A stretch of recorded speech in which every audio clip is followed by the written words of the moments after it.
কিলোমিটারে ৩ পয়সা ভাড়া কমানোয় যাত্রী স্বার্থ উপেক্ষিত হওয়ার অভিযোগ মানতে নারাজ মালিকরা। নিয়ম মেনেই ভাড়া নির্ধারণ করা হয়েছে বলছে বিআরটিএ। রমজানে ভোগ্য পণ্যের মূল্য স্থিতিশীল রাখতে নানা উদ্যোগ টিসিবির। বিভাগীয় ও জেলা সদরে খোলা ট্রাক ও খুচরা বিক্রয় কেন্দ্রের মাধ্যমে বিক্রির সিদ্ধান্ত। ইউনিয়ন পরিষদ নির্বাচনে সিলেটের সহিংসতা না ঘটায় খুশি সাধারণ মানুষ। প্রার্থীদের নিয়ে বৈঠক ও ভোটারদের পথসভা করাই কারণ বলছে পুলিশ। পারমাণবিক বিদ্যুৎ প্রকল্প বাস্তবায়নে রাশিয়ার সঙ্গে চলতি মাসেই ঋণ চুক্তি। আগামী বছরের আগস্টের মধ্যেই শুরু হবে প্ল্যান্ট নির্মাণের মূল কাজ।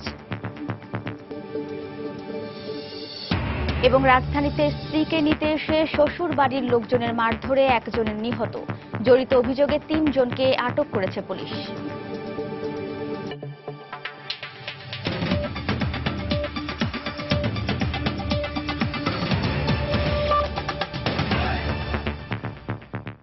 সময় সংবাদের সঙ্গে আছি আমি ওয়াহিদা স্বপ্না।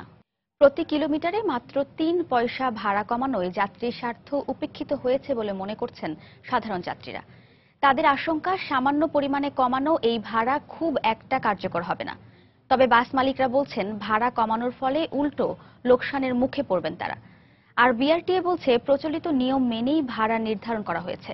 পরিবহনে ভাড়া কম নেওয়া না হলে কঠোর ব্যবস্থা নেওয়ার হুঁশিয়ারিও তাদের। তাফসির বাবুর রিপোর্ট। গত 25 এপ্রিল ডিজেলের দাম লিটার প্রতি 3 টাকা কমানো হয়। এরপর বাস মালিকদের সঙ্গে বৈঠকে এই 3 টাকার বিপরীতে প্রতি কিলোমিটারে ভাড়া কমানো হয় 3 পয়সা করে। সরকারের এই সিদ্ধান্ত কার্যকর হলে একজন যাত্রীর সর্বোচ্চ ভাড়া কমবে ঢাকা কক্সবাজার ও ঢাকা বান্দরবান রুটে 14 টাকা, ঢাকা দিনাজপুর রুটে 12 টাকা, ঢাকা চট্টগ্রাম ও ঢাকা সিলেটে 7.5 টাকা, ঢাকা ময়মনসিংহ রুটে 3.5 টাকা এবং ঢাকা রাজশাহী রুটে 6 টাকা। ভাড়া নির্ধারণের পদ্ধতিকে ত্রুটিপূর্ণ বলছে যাত্রী কল্যাণ সমিতি। আর সাধারণ যাত্রীরা বলছেন, ডিজেলের দাম আরো কমিয়ে ভাড়া নির্ধারণ করা হলে তাদের বেশি উপকার হতো। পেট্রোলের দামটা বাড়ায়, ডিজেলের দামটা কমান ভালো হইতো, তাহলে গাড়ি ভাড়া আরো কমতো। 4-5 টাকা কমায় তো আমাদের কোনো ফ্যাসিলিটি নাই। মিনিমাম যদি 50 টাকা কমতো তাহলে আমাদের একটু সুবিধা হইতো। ভাড়া নির্ধারণের প্রক্রিয়াতে মালিক শ্রমিকদেরই থাকেন এবং সরকারের যারা আমলারা থাকেন তারা কিন্তু গণপরিবহন ব্যবহার করেন না। এই কারণে বরাবরই যাত্রী স্বার্থ উপেক্ষিত হয় এবং মালিকদের স্বার্থ সংরক্ষণ করা হয়। তবে পরিবহন মালিকদের এই নেতা বলছেন, ভাড়া কমানোর সরকারি সিদ্ধান্তে ক্ষতির মুখেই পড়বেন তারা। ঢাকা সিলেট রোডের দূরত্ব হলো 250 কিলোমিটার। 3 টাকা করে তেলের দাম কমানোর ফলে আয় হচ্ছে 225 টাকা, আর 3 পয়সা কমালে আমাদের যাচ্ছে 300 টাকা। তাহলে আমরা এখানে 75 টাকা পার সিঙ্গেল লস করছি। এদিকে বিআরটিএ বলছে, নতুন ভাড়া কার্যকর করা হলো কিনা তার তদারকি করবেন তারা। আমরা তো যে টাকা ভাড়া নির্ধারণ করব সেইটাই মেনে চলা হবে, এটাই হলো আমাদের প্রত্যয়। 3 টাকার জন্য 3 পয়সা করে কিলোমিটার প্রতি আপনার ভাড়া আমরা হ্রাস করেছি। কাজে এটা অতীতের যে সিস্টেম, সেই সিস্টেমকে ফলো করে 15 মে থেকে দূরপাল্লার সব রুটে নতুন ভাড়া কার্যকরের কথা রয়েছে। তাফসির বাবু, সময় সংবাদ, ঢাকা। আসন্ন রমজানে নিত্য প্রয়োজনীয় ভোগ্যপণ্যের মূল্য স্থিতিশীল রাখতে নানা উদ্যোগ নিয়েছে trading corporation of Bangladesh TCB. রমজানের আগেই সারা দেশে নিজস্ব ডিলার ছাড়াও বিভাগীয় ও জেলা সদরে 174টি ট্রাক এবং নিজস্ব 10টি খুচরা বিক্রয় কেন্দ্রের মাধ্যমে মসুর ডাল, চিনি, ছোলা, ভোজ্য তেল ও খেজুর বিক্রি করবে টিসিবি। তবে বাজারে কিছু পণ্যের দাম ঊর্ধ্বমুখী হওয়ায় ক্যাবের মতে বাজার নিয়ন্ত্রণে এখনই টিসিবিকে সক্রিয় হতে হবে। হাজরা শিউলির রিপোর্ট। সারা বছর বাজারে সেভাবে সক্রিয় না থাকলেও রমজানকে সামনে রেখে গত নভেম্বর থেকে প্রস্তুতি শুরু হয়েছে টিসিবির। ইতিমধ্যে পর্যাপ্ত চিনি ও মসুর ডাল মজুত করা হয়েছে।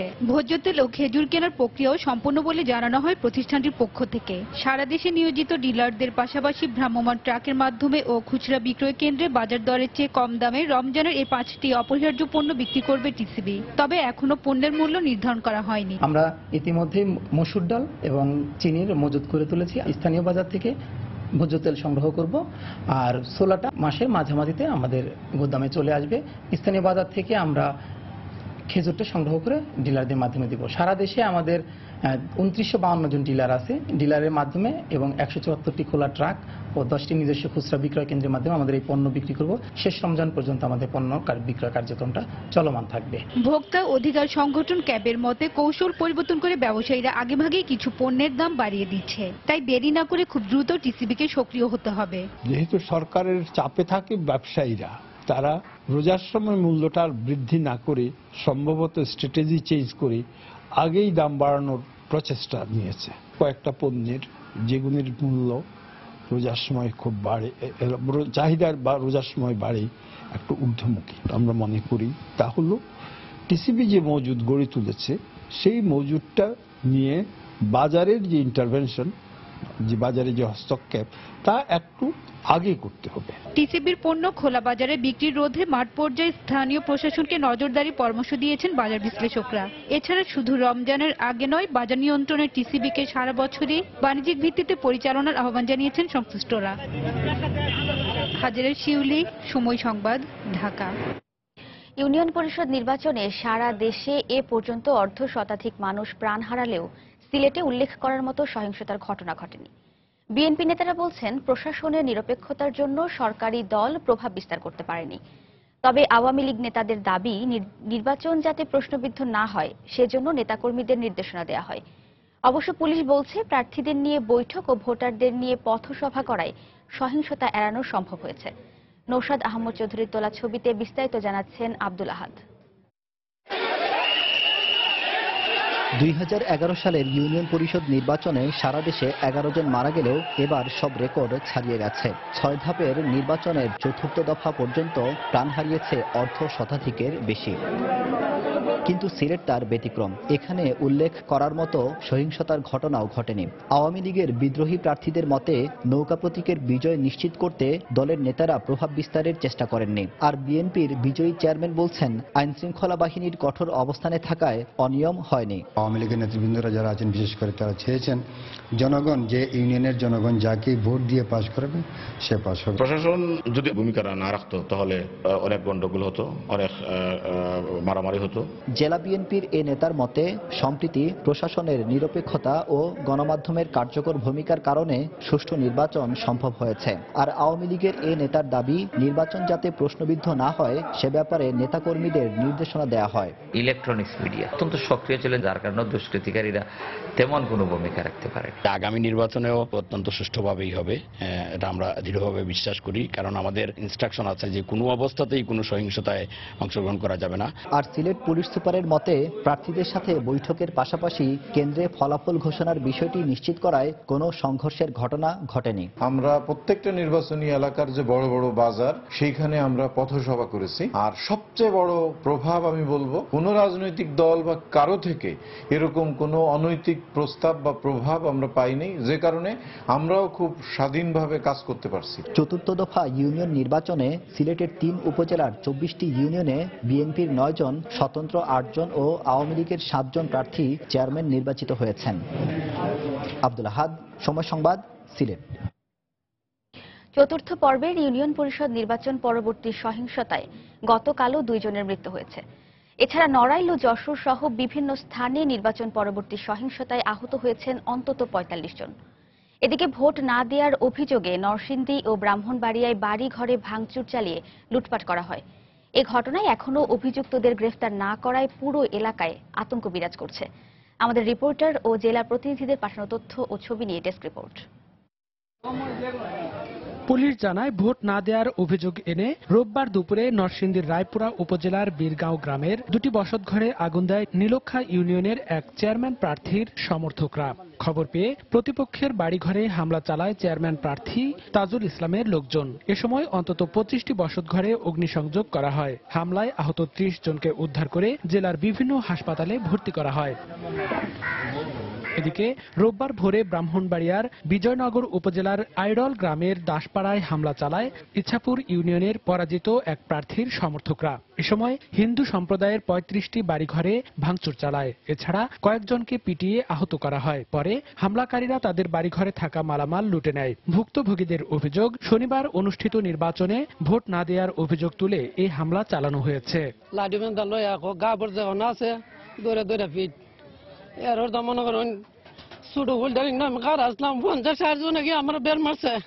তো বুটলে তারা ঝগড়া করছে করে লুটপাট করে জিনিসপত্র নিচে আমরা বাড়ি ঘরে উঠতে বারাদা খুবাখুবি করতেছে বাইরে আইতাছে আমরাও মারতো গেছে দাউলে গেছে গলা এখন হালাই দুম।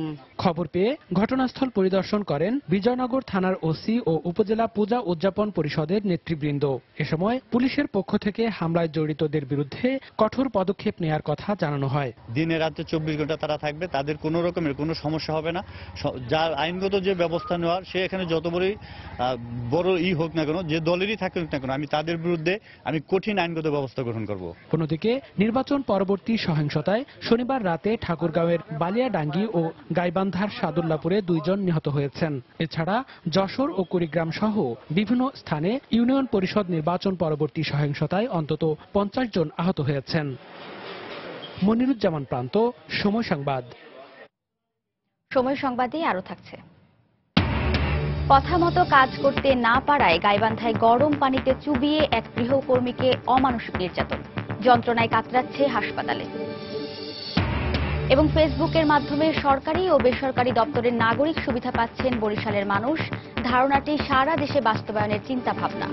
পার্বত্য চট্টগ্রামে সেনাবাহিনীর 4টি ব্রিগেড রেখে সব ক্যাম্প পর্যায়ক্রমে সরিয়ে আনার ঘোষণা দিয়েছেন প্রধানমন্ত্রী শেখ হাসিনা। পাশাপাশি শান্তি চুক্তির পুরোপুরি বাস্তবায়নে সব পক্ষকে একসঙ্গে কাজ করার আহ্বান জানিয়ে বলেছেন, বিএনপি পার্বত্য শান্তি চুক্তির বিরোধিতা করলেও বর্তমান সরকার পার্বত্য এলাকার উন্নয়নে ব্যাপক কাজ করছে। গতকাল রাজধানীর বেলি রোডে পার্বত্য চট্টগ্রাম কমপ্লেক্সের ভিত্তি ফলক উন্মোচন করে বক্তব্য রাখেন প্রধানমন্ত্রী। দেশের পার্বত্য চট্টগ্রাম এলাকার অপরূপ নৈসর্গিক দৃশ্য হৃদয় পুলকিত করে সবার। তবে এসব দৃশ্যের অন্তরালে এখানকার অধিবাসীদের জীবনের গল্প খুব সুখকর নয়। দীর্ঘ সংঘাতের পর 1997 সালে শান্তি চুক্তির পর আসে স্থিতিশীলতা। পার্বত্য চট্টগ্রামবাসীর সঙ্গে সমতলের মানুষের পারস্পরিক সাংস্কৃতিক আদান প্রদান ও সাম্প্রদায়িক সম্প্রীতির মেলবন্ধন গড়ে তুলতে রাজধানীর বেইলি রোডে প্রায় 2 একর জমির উপর স্থাপিত হতে যাচ্ছে পার্বত্য চট্টগ্রাম কমপ্লেক্স। রোববার এই কমপ্লেক্সের ভিত্তিফলক উদ্বোধন করেন প্রধানমন্ত্রী শেখ হাসিনা। পরে প্রধানমন্ত্রী তার বক্তব্যে বলেন, বিভিন্ন পক্ষের বিরোধিতার পরেও যে শান্তি চুক্তি হয়েছে তার পূর্ণাঙ্গ বাস্তবায়ন করা হবে।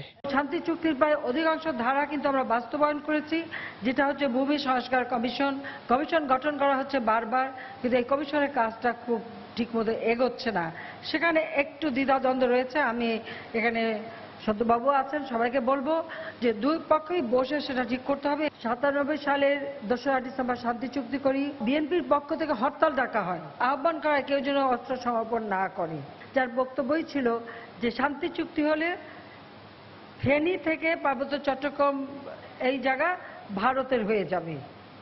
তখন আমি একটা প্রশ্ন রেখেছিলাম, কারণ বিএনপির নেত্রী তখন ওই ফেনী থেকে নির্বাচিত সংসদ সদস্য।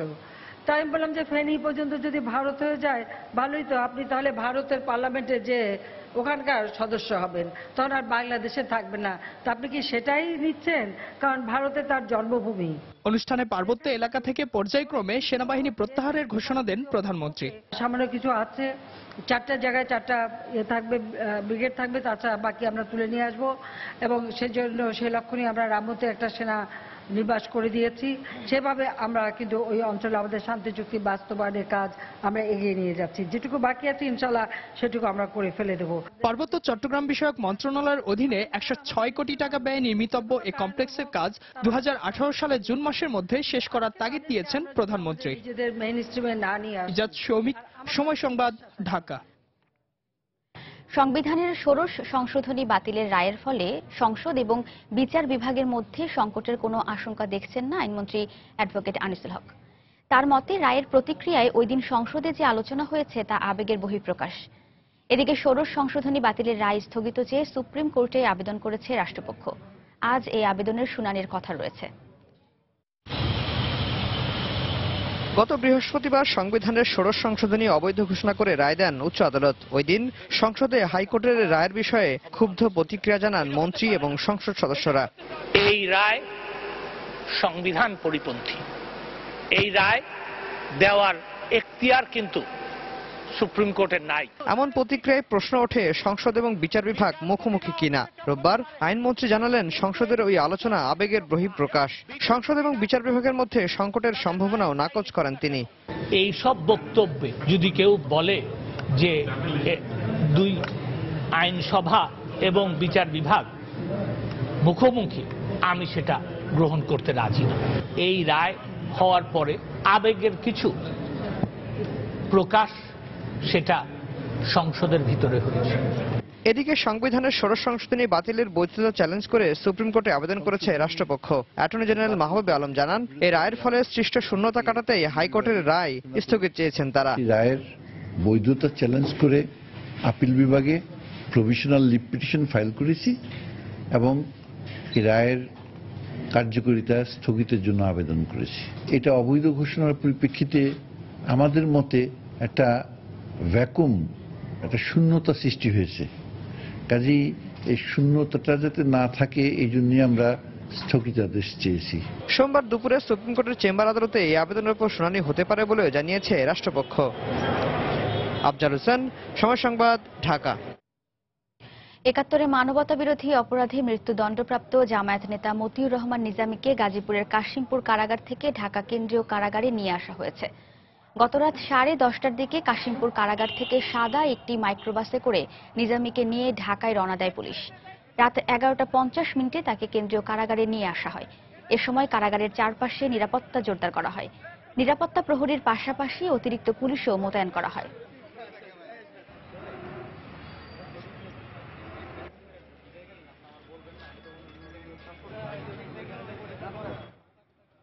এখানে যুদ্ধ অপরাধী যে মতিউর রহমান নিজামী সাহেব, তাকে আনা হয়েছে এবং কেন আনা হয়েছে সেটা আমি বলতে পারবো না, বাট একজন কয়েদিকে এক জেল থেকে আরেক জেলে স্থানান্তর করাই যেতে পারে বা করা হয়, সেই হিসাবে ওনাদেরকে আনা হয়েছে। আমরা তো জেল গেটের সামনে সার্বক্ষণিক যে নিরাপত্তা আমরা দিয়ে থাকি সেভাবে নিরাপত্তা আমরা দিয়েছি।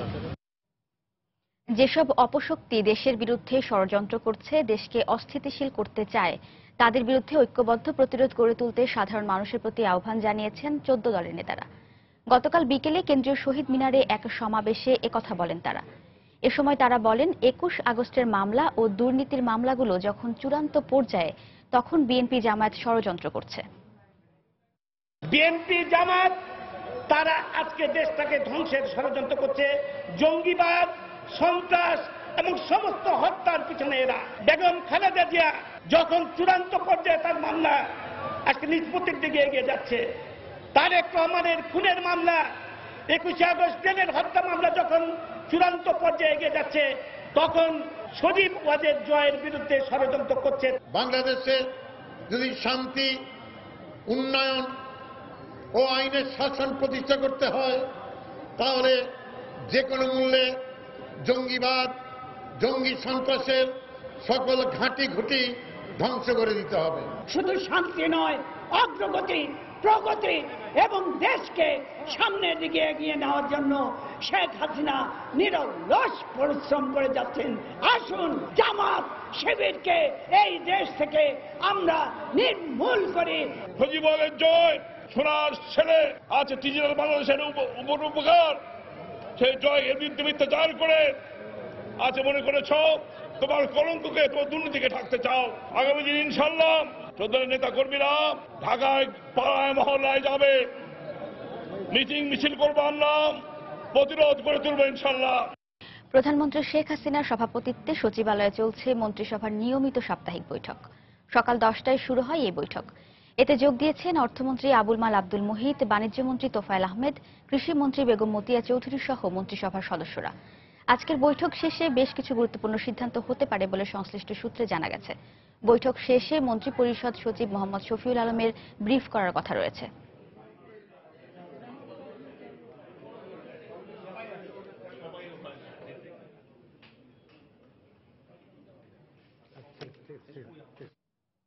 চলতি মাসেই আরও এক ধাপ এগোচ্ছে দেশের প্রথম পারমাণবিক বিদ্যুৎ প্রকল্প বাস্তবায়নের কাজ।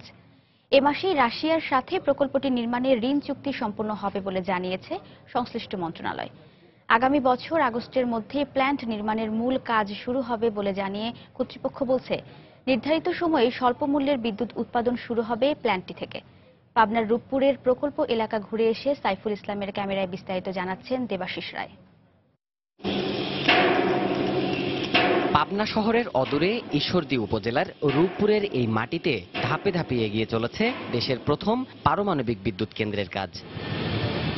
প্রকল্পটির মূল নির্মাণ কাজ শুরু হতে এখনো বাকি প্রায় বছর খানেক, কিন্তু বিশেষায়িত এই প্ল্যান্ট গড়ে তুলতে প্রাথমিক কাজে গিয়েছে প্রায় ৮০% উপর।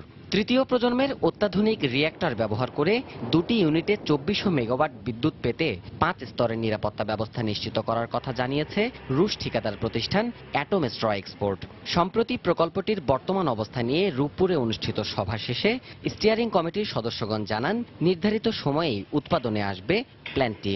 তারা নিজেরাই কথা দিয়ে গেছে যে তোমাদের যেহেতু ৫০ বছর পূর্তি তোমাদের স্বাধীনতার ২১-এ, আমরা ২১-এ অন্তত একটা দেওয়ার চেষ্টা করব। ক্রেডিট এগ্রিমেন্ট তো হয়ে আছে, ইন সেন্স বলতে গেলে আমাদের তো আলাপ হয়ে আছে, এবং এই মাসের শেষ নাগাদ তো আমরা যাচ্ছি। প্রথম পর্যায়ে কত টাকা দিল, মানে তার কি হবে, ঋণ মানে কি বলবো, সুদ কি হবে, দ্বিতীয় পর্যায়ে ওইটাও হয়ে আছে। অন্যদিকে সূক্ষ্ম প্রযুক্তি নির্ভর এই কেন্দ্রের পরিচালনগত সক্ষমতা অর্জনের দেশীয় কর্মী তৈরির নানা পদক্ষেপের কথা জানিয়েছে কর্তৃপক্ষ। আমাদের রূপপুর পরিচালনা রক্ষণাবেক্ষণ যে লোক যে জনবলের নিয়োগ হবে তার শুরু হবে এই ২০১৬ সাল থেকেই, এবং কনস্ট্রাকশন শিডিউলের সাথে সঙ্গতি রেখে আমরা ট্রেনিং করব। এই বিদ্যুৎ কেন্দ্র থেকে যে বিদ্যুৎ উৎপাদন হবে ২৪০০ মেগাওয়াট, যার দাম পড়বে আমাদের টাকায় ৩.৫ টাকার মতো। টোটাল যে এই প্ল্যান্ট চালানোর জন্য ১৯৫০ জন লোক লাগবে, এটা যথার্থ প্ল্যান করে এইটা বাস্তবায়নের পদক্ষেপ নেওয়া হয়েছে। ১,০১,২০০ কোটি টাকার বৃহৎ এই প্রকল্পটি বাস্তবায়নের প্রতিটি ধাপ সময়মতো সম্পন্ন করতে সংশ্লিষ্ট সব মন্ত্রণালয় একযোগে কাজ করছে বলেও জানিয়েছে কর্তৃপক্ষ। একক উৎস থেকে নিরবচ্ছিন্ন বিদ্যুৎ উৎপাদনে দেশের সক্ষমতা বাড়াতে রাশিয়ার সহযোগিতায় নির্মিতব্য এই নিউক্লিয়ার প্ল্যান্টটি গুরুত্বপূর্ণ ভূমিকা রাখবে বলে আশা করছে সংশ্লিষ্ট কর্তৃপক্ষ। পাশাপাশি বিশ্লেষকরা এও বলছেন, সক্ষমতা শুধু উৎপাদনে নয়, সক্ষমতা বাড়াতে হবে সংবেদনশীল এই প্ল্যান্টটি পরিচালনার ক্ষেত্রেও। দেবাশিস রায়, সময় সংবাদ, রূপপুর পারমাণবিক বিদ্যুৎ প্রকল্প এলাকা, পাবনা। রাজধানীর রায়েরবাগে স্ত্রীকে নিতে এসে শ্বশুরবাড়ির লোকজনের মারধরে নিহত হয়েছে এক ব্যক্তি। এই ঘটনায় জড়িত থাকার অভিযোগে ৩ জনকে আটক করেছে পুলিশ। নিহত ব্যক্তির নাম উজ্জ্বল। স্বজনরা জানায় ৪ মাস থেকে তার স্ত্রী শ্বশুর বাড়িতে অবস্থান করছে। স্ত্রীকে নিজের বাড়িতে নিয়ে যেতে গতকাল সকালে শ্বশুর বাড়ি যান তিনি। এ সময় তাকে শ্বশুর, শাশুড়ি ও শ্যালক মিলে মারধর ও কুপিয়ে আহত করে। আহত অবস্থায় তাকে ঢাকা মেডিকেল কলেজ হাসপাতালে ভর্তি করা হয়। পরে রাত 11:30টার দিকে মারা যান তিনি। এ ঘটনায় রাতেই ৩ জনকে আটক করেছে যাত্রাবাড়ি থানা পুলিশ।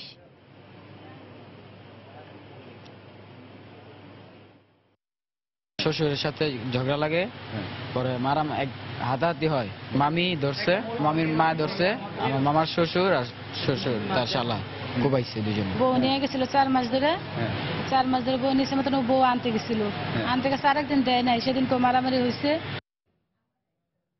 কথা মতো কাজ করতে না পারায় গরম পানিতে চুবিয়ে পুড়িয়ে দেয়া হয়েছে হাতের কবজি। মাথায় রয়েছে একাধিক আঘাতের চিহ্ন। ভেঙে দেয়া হয়েছে 2টি দাঁতও। মাহারা 13 বছরের এক শিশু গৃহকর্মীকে এমন অমানবিক নির্যাতনের অভিযোগ উঠেছে। শরীর জুড়ে আঘাতের চিহ্ন নিয়ে শিশুটি এখন গাইবান্ধা আধুনিক সদর হাসপাতালে যন্ত্রণায় কাতরাচ্ছে। চিকিৎসা শুরু হলেও শিশুটি এখন মানসিকভাবে বিপর্যস্ত বলে জানিয়েছেন চিকিৎসক। ওবায়দুল ইসলামের ছবিতে বিস্তারিত জানাচ্ছেন হেদায়েতুল ইসলাম বাবু। ওটে সুরা দিয়ে লাথি দিচ্ছে, তারপর অনেক মায়ের মারছে, মাথায় চুল ধরে চুল টানছে, মাথায় ফাটিয়ে দিচ্ছে। গাইবান্ধা আধুনিক সদর হাসপাতালের বিছানায় শুয়ে এভাবেই তার উপর অমানসিক নির্যাতনের বর্ণনা দেয় 13 বছরের শিশু রোজিনা আক্তার। বাবার সংসারে অভাব অনটনের কারণে দুবেলা দুমুঠো ভাতের জন্য মাহারা এই শিশুটি গৃহকর্মীর কাজ নেয় রাজধানী ঢাকায় সাভারের একটি বাসায়। কাকডাকা ভোর থেকে গভীর রাত পর্যন্ত এই শিশুটি গৃহকর্তা আর তার স্ত্রী সন্তানদের আরাম আয়েশের জন্য এঘর ওঘর ছুটে বেড়াতো। সময় মতো কাজকর্ম করতে না পারার দোহাই দিয়ে সেই শিশুটির উপর চালানো হয় নির্মম নির্যাতন। বাড়িতে মোবাইল হইলো, বলে তরফ নিয়ে খুব অসুস্থ, আমি টাকা পয়সা যে পয়সা পাই না, সব সারি দাঁড়িয়ে আছি, কাজ ওইখানে আছে, আমার ছেলেরও কামাই, 80 বাচ্চা খুব অসুস্থ। মেয়েটা তো ইতিম, মেয়েটার মা নাই। মেয়েটার মা থাকলে তো এইভাবে মানুষের বাসায় রাখতেন, অবশ্যই না। দেশের সরকারের কাছে আমরা সাধারণ জনগণ হিসেবে উচিত বিচার চাই।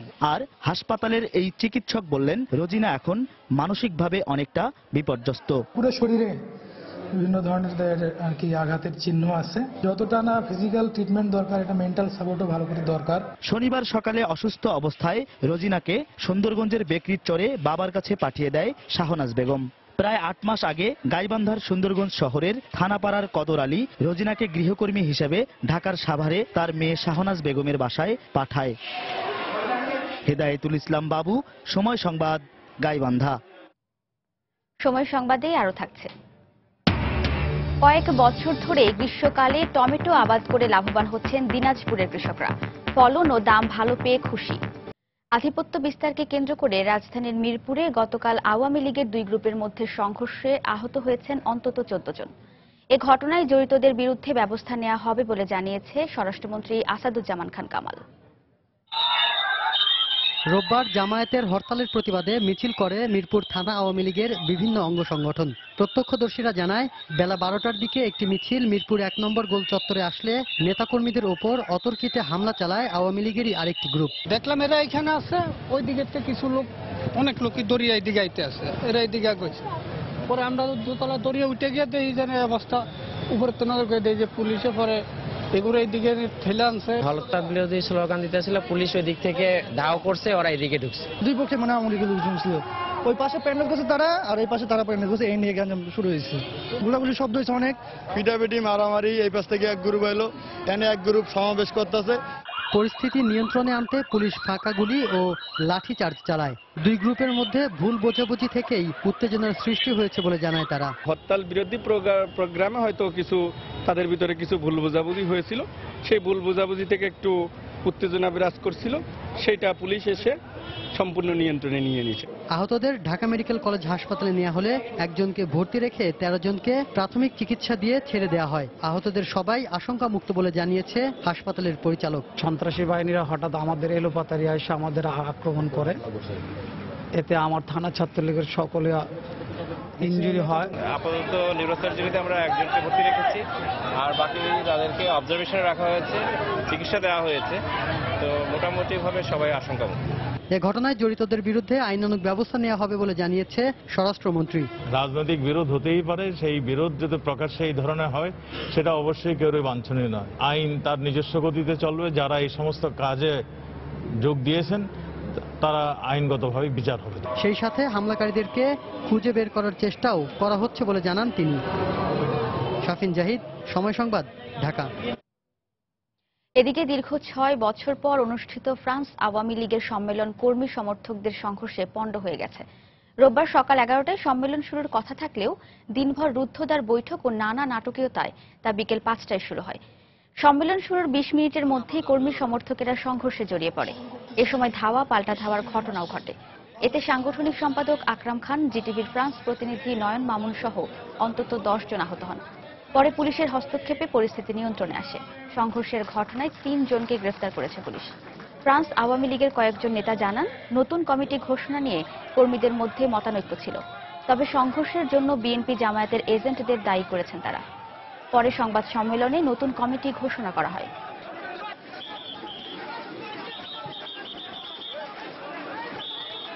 মুসলিউদ্দিন খান লিটনকে সভাপতি করা হলো এবং ভাড়ায় চালিত মোটরসাইকেল চালক ও নিখোঁজ হোসেন আলীকে উদ্ধার সহ 7 দফা দাবিতে খাগড়াছড়ি বাঙালি সংগ্রাম পরিষদের ডাকে চলছে সকাল সন্ধ্যা হরতাল। এতে সকাল থেকেই বন্ধ রয়েছে সব ধরনের ব্যবসা প্রতিষ্ঠান। এছাড়া খাগড়াছড়ি বাস টার্মিনাল থেকে অভ্যন্তরীণ ও দূরপাল্লার কোনো যানবাহন ছেড়ে যায়নি। অন্যদিকে শহরের বিভিন্ন পয়েন্টে হরতাল সমর্থকদের মিছিল করতে দেখা যায়। তবে যে কোনো ধরনের অপ্রীতিকর পরিস্থিতি এড়াতে শহরের বিভিন্ন পয়েন্টে অতিরিক্ত পুলিশ মোতায়েন করা হয়েছে। গত 28 এপ্রিল সন্ধ্যায় নিখোঁজ হন পাহাড়ি বাঙালি হোসেন আলী।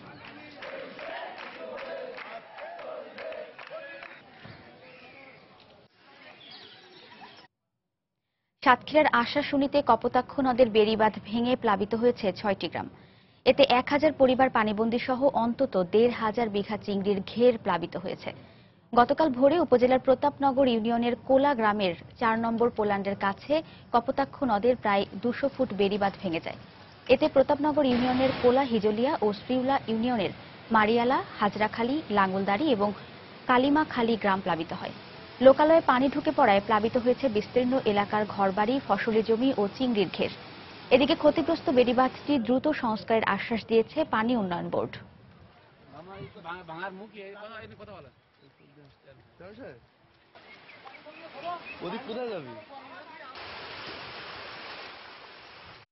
হাজারখানেক লোক নিয়ে ভাত শেষ করার শেষ মুহূর্তে বাদটা আবার চলে যায়। মাছের ঘর, ঘের সব, মানুষের ঘর বাড়ি, পশু টশু সব ডুবে গেছে। পানির চাপ এত পরিমাণ যে বৃদ্ধি হচ্ছে, ছাগল গরু পশু পাখি দাঁড়ানোর মতো কোথাও জায়গা নাই। সরকার যদি এটা সাথে সাথে পদক্ষেপ না নেয় ত্রাণ সহ, তো আমাদের এলাকাবাসী আমাদের খুব ক্ষয়ক্ষতির মধ্যে পড়ে যাবো আমরা। এই মুহূর্তে আমাদের তাৎক্ষণিক কোনো বরাদ্দ নাই, তো আমরা ঊর্ধ্বতন কর্তৃপক্ষকে জানিয়েছি, তারা আমাদেরকে অনুমতি দিচ্ছে কাজ করার জন্য। ফেসবুকের মাধ্যমে এখন সরকারি ও বেসরকারি দপ্তরের নাগরিক সুবিধা পাচ্ছেন বরিশালের মানুষ। নাগরিকদের পোস্ট করা 400টি সমস্যার বিপরীতে এ পর্যন্ত 370টির সমাধান করা হয়েছে। এ কার্যক্রমটি পরিচালনা করছে জেলা প্রশাসন। সব ঠিকঠাক থাকলে পর্যবেক্ষণ শেষে ধারণাটি সারা দেশে বাস্তবায়ন করা হবে বলেও জানিয়েছেন সংশ্লিষ্টরা। মাহমুদুর নবীর তোলা ছবিতে বিস্তারিত জানাচ্ছেন ফিরদাউস সোহাগ। 2015 সালের 13 আগস্ট বরিশাল সমস্যা ও সম্ভাবনা নামে একটি ফেসবুক গ্রুপ চালু করে জেলা প্রশাসন। উদ্দেশ্য তথ্য যোগাযোগ প্রযুক্তি ব্যবহার করে নাগরিক সুবিধা নিশ্চিত করা। জেলা পর্যায়ের সরকারি দপ্তর সমূহের কর্মকর্তারা নিজ নিজ ফেসবুক আইডির মাধ্যমে সাথে যুক্ত হন। একইভাবে জনগণকে এই গ্রুপে যুক্ত হয়ে নানা সমস্যা তুলে ধরতে আহ্বান জানানো হয়। 11,000 সদস্য আমাদের সাথে যুক্ত হয়েছে। আমরা একের পর এর সমস্যা সমাধান করছি। 400 সমস্যার মধ্যে 370টি সমাধান হয়েছে, বাকিগুলিও সমাধান হবে এবং প্রক্রিয়া চলমান রয়েছে। এই গ্রুপটি ঠিকমতো চালাতে একটি দল সব সময় কাজ করছে। প্রত্যেকটি পোস্ট গুরুত্বের সাথে পর্যালোচনা করি। জেলা প্রশাসক মহোদয় নিজেও নিয়মিত সংযুক্ত থাকেন, তারপরেও কোনো কিছু অতি গুরুত্বপূর্ণ হলে তাকে ট্যাগ করি। জেলা প্রশাসন দ্রুততার সাথে ব্যবস্থা গ্রহণ করে অথবা প্রয়োজন বুঝে অন্য সংশ্লিষ্ট দপ্তরকেও যুক্ত করে। বিষয়টি ইতোমধ্যে সরকারের উচ্চ পর্যায়ে দৃষ্টি আকর্ষণ করেছে। পর্যবেক্ষণ শেষে ধারণাটি সারা দেশে বাস্তবায়নের পরিকল্পনা করছে সরকার। একটা প্রস্তাব এসেছে, এটা সারা বাংলাদেশ ছড়িয়ে দেওয়া। তা আমরা আমাদের মন্ত্রী পরিষদ বিভাগ থেকে এটা পর্যবেক্ষণের পরে অবশ্যই সারা দেশে কিভাবে ছড়ানো যায় সেটা নিয়ে ব্যবস্থা গ্রহণ করব। দখলকৃত খাল কিংবা হারিয়ে যাওয়া ছেলে উদ্ধার, বিপজ্জনকভাবে বিদ্যুতের ঝুলে থাকা তার ঠিক করা সহ নানা সমস্যার সমাধান হচ্ছে এখন ফেসবুকে। ফেসবুকের মাধ্যমে সমস্যা উপস্থাপনে জনসাধারণের সময় খরচ লাগছে খুব কম, তাই বিষয়টি দ্রুত জনপ্রিয় হচ্ছে। তবে এটি নিয়ে প্রয়োজন ব্যাপক গবেষণা, তাহলে জনসাধারণ আরো বেশি নাগরিক সেবা পাবেন। সরকার, প্রশাসন ও জনসাধারণের মধ্যে তৈরি হবে আস্থার সম্পর্ক, এমনটাই ধারণা বিশেষজ্ঞদের। ফিরদাউস সোহাগ, সময় সংবাদ, বরিশাল। গত কয়েক বছর ধরে গ্রীষ্মকালে টমেটো আবাদ করে লাভবান হচ্ছেন দিনাজপুরের কৃষকরা। এবছরও ফলন ভালো হওয়ায় দামও ভালো পাচ্ছেন তারা। প্রতি কেজি টমেটো বিক্রি হচ্ছে 15 থেকে 20 টাকা দরে। গোলাম নবী দুলালের পাঠানো তথ্য ও মঞ্জিদ আলম শিমুলের ছবি নিয়ে ডেস্ক রিপোর্ট। একসময় শীতকালীন সবজি হিসেবে পরিচিতি পেলেও এখন বছর জুড়ে চাষ হচ্ছে টমেটো। দিনাজপুরে বেশ কয়েক বছর ধরে গ্রীষ্মকালে নাবি জাতীয় টমেটো আবাদ করছেন কৃষকরা। ফলনও হচ্ছে ভালো। দিনাজপুরে ফেব্রুয়ারি-মার্চ পর্যন্ত আবহাওয়া ঠান্ডা থাকায় কিছুটা দেরিতে টমেটো আবাদ করা হয়, আর এতে ভালো ফলাফল পাচ্ছেন কৃষকরাও। প্রতি মৌসুমে কাউড়া, গাবুড়া ও পাঁচবাড়ি বাজারে বিপুল পরিমাণ টমেটো বেচাকেনা হয়। ট্রাকে করে এসব টমেটো পৌঁছে যায় ঢাকা, চট্টগ্রাম, কুমিল্লা, মানিকগঞ্জ, সিলেট, ময়মনসিংহ সহ দেশের বিভিন্ন এলাকায়। 48 শতক জমি হিসেবে 2 বিঘা লাগাইছি, অর্থাৎ 100 শতক, এবং ফলন খুবই ভালো। যে বাজার পাইছি ওতে মোটামুটি ভালো লাভ আছে। গাবুরা মাস্তান বাজারে বেচতেছি, ডেলি দিন আনতেছি ভ্যানে করে, 7 মণ, 8 মণ, 10 মণ যেদিন যেমন হয়। চলতি মৌসুমে দিনাজপুরের বাজারগুলো থেকে টমেটো কিনতে ভিড় করছেন বিভিন্ন অঞ্চলের ব্যবসায়ীরা। আইসি রাজবাড়ী থেকে, আমরা মাল পাঠাই ঢাকা, চিটাং, সিলেট, নিমশিয়া। 600 টাকা 620 টাকা কিনতে আছি, ডেলি 50 গাড়ি 40 গাড়ি মাল ঢাকা আমদানি দিতেছি, রপ্তানি করতেছি আর কি। আমাদের স্থানীয় কৃষকরা যেমনি লাভবান, আর এই ব্যাপারীরাও ঠিক সেই রকমই লাভবান। 1 বিঘা জমিতে টমেটো আবাদ করে প্রায় 30 থেকে 35 হাজার টাকা লাভ হয় বলে জানান কৃষি কর্মকর্তা। চাষিরা 10 টাকা থেকে 20 টাকা আগামী যেগুলো উঠিয়েছিলেন এগুলো 20 টাকা কেজি দরে পেয়েছেন। এখনো টমেটোর বাজার বেশ ভালো মূল্যে তারা টমেটো বিক্রি করছে। দিনাজপুরে এবছর ২,৮৪৪ হেক্টর জমিতে টমেটো আবাদ করা হয়েছে, আর উৎপাদন হয়েছে প্রায় ১,১৩,৭৬০ টন। সময় সংবাদ, দিনাজপুর। বাউল, ভাটিয়ালি, জারিসারি বা লালন গীতির অন্যতম অনুষঙ্গ দোতারা। সেই প্রাচীনকাল থেকেই লোকজ বাদ্যযন্ত্র হিসেবে পরিচিতি লাভ করেছে দেশীয় এই যন্ত্রটি। সময়ের বিবর্তনে দোতারার বাজার নষ্ট হলেও এখনো কেউ কেউ সুরের এই অনন্য জাদুকরী যন্ত্রটি আগলে রেখেছেন জীবনভর। কারো কারো জীবনের চাকা ঘুরে এই যন্ত্রের সুরে সুরে, তেমনি একজন রংপুরের আতাউর রহমান মণ্ডল। দোতারা কারিগর এই মানুষটি তার সহধর্মিণীকে সঙ্গে নিয়ে দেশের নানা প্রান্তরে পৌঁছে দিচ্ছেন এই যন্ত্রটি। আরও থাকছে হেদায়েতুল ইসলাম বাবুর রিপোর্টে, ক্যামেরায় ছিলেন ওবায়দুল ইসলাম।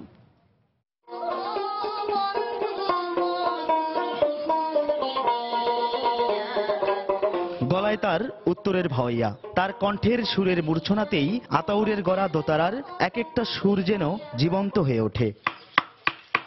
গল্পটার শুরু আতাউর রহমান মণ্ডলের দোতারা বানানো দিয়ে। সেই যৌবনে শখের বশে দোতারার তারে হাত দিয়েছিলেন আতাউর। সুরের প্রতি সেই ভালোবাসাকে একসময় তিনি পরিণত করেন জীবন জীবিকার অবলম্বন হিসেবে। তিল তিল করে নিজের বাড়িতেই গড়ে তোলেন দোতারার কারখানা। এই দোতরার খুব মধুর মিষ্টি সুর শোনা যায়, তার কারণে যাতে করে এই দোতরাটা, এই সুরটা যেন আমরা ধরে রাখতে পারি প্রাচীন সুর, তার কারণে আমি দোতরা মোটামুটি ভাবে তৈরি করছি। এখানে আমার মনে করেন ৫০০ টাকা ইনকাম আসে। এই ইনকাম দিয়ে মনে করো আমাদের সংসার নির্বাহ চলে। এখানে যদি কেউ কোনো বেকার যুবক যদি কাজ শিখতে চায় তাহলে এখানে আসলে আমরা লোক নেব।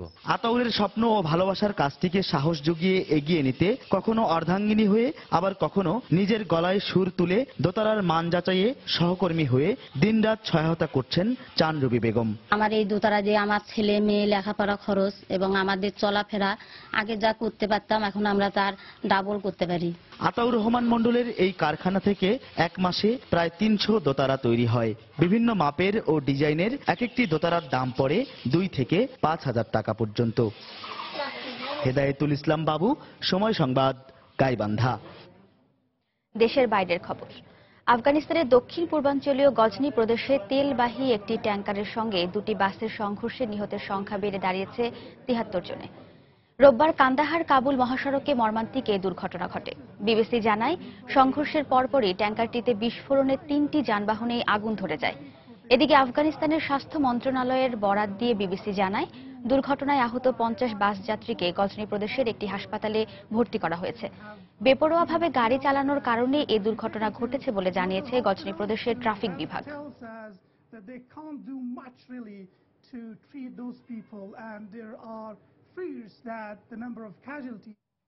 এদিকে আফগানিস্তানে তালেবান জঙ্গি গোষ্ঠীর ৬ সদস্যের ফাঁসি কার্যকর করা হয়েছে।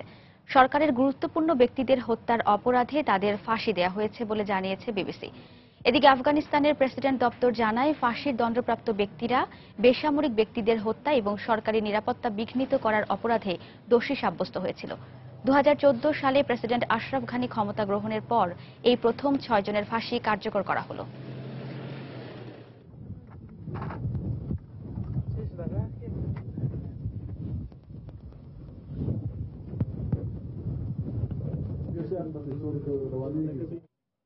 আইপিএলের খবর। আইপিএলে মুস্তাফিজ ম্যাজিকে মুম্বাই ইন্ডিয়ান্সের বিপক্ষে ৮৫ রানের বিশাল জয় পেয়েছে সানরাইজার্স হায়দ্রাবাদ। ৩ ওভারে মাত্র ১৬ রান দিয়ে মুস্তাফিজ নিয়েছেন ৩ উইকেট। এর ফলে ৯ ম্যাচে ১৩ উইকেট নিয়ে সেরা ৫ উইকেট শিকারীর তালিকায় মুস্তাফিজ উঠে এসেছেন ৩ নম্বরে। দর্শক, চলুন দেখে আসি সেই ম্যাচে কাটার মাস্টারের বোলিংয়ের কিছু অংশ।